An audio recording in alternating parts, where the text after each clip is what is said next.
Pinalalakas ng COMELEC ang pakikipag-ugnayan nito sa PNP para matiyak ang seguridad ngayong election season. Mula kasi noong nakaraang taon, halos 30 election-related violence na ang naitala sa buong bansa.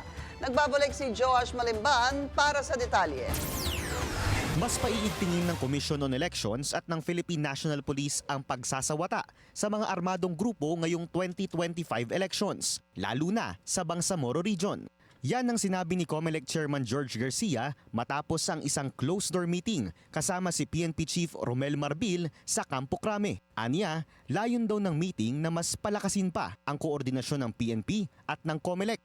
May mga ilang areas pa na Regional Joint Security Command Center ang hindi pa nakakapag-submit ng kanilang pinaka-updated na report. For example, we're expecting a 300-page report from the Bangsamoro kung ano talaga ang tunay na kalagayan doon sa Bangsamoro. Kasi yan dadaan kasi yan sa proseso ng pag-approve mula sa municipal, provincial, hanggang sa regional, pinagsasama-sama at pagkatapos tsaka ipo-forward dyan sa National Joint Security Command Center natin. Inaasahan naman na sa susunod na linggo, ilalabas ang bagong reclassification ng areas of concern, lalo na't dumarami umano ang kaso ng election-related violence sa BARM. Na sinasabi natin na mukhang yung dating 38 areas of concern baka pwede na magbago at na-report din sa atin ng Philippine National Police yung pag-neutralize nila sa ilang grupo ng yung mga ilang private armed groups at saka yung mga iba pang sindikato na umiikot sa ating bansa. So this is really just to strengthen the coordination of the COMELEC and the Philippine National Police.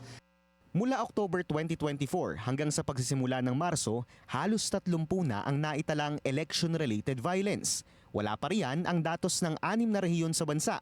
Kabilang na ang mahigit 300 pahina ng naisumiting report mula sa Bangsamoro.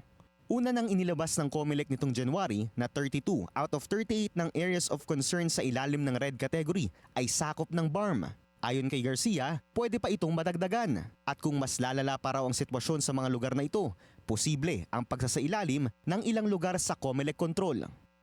Sa kasalukuyan, nakikipagtulungan ang COMELEC upang maghanda ng 7,000 electoral board members mula sa PNP. Sa paraang ito, mas mapatitibay ang seguridad kahit sa mga high-risk areas, lalo na sa araw ng eleksyon. Para sa Agenda, Joash Malimban, Billionaire News Channel.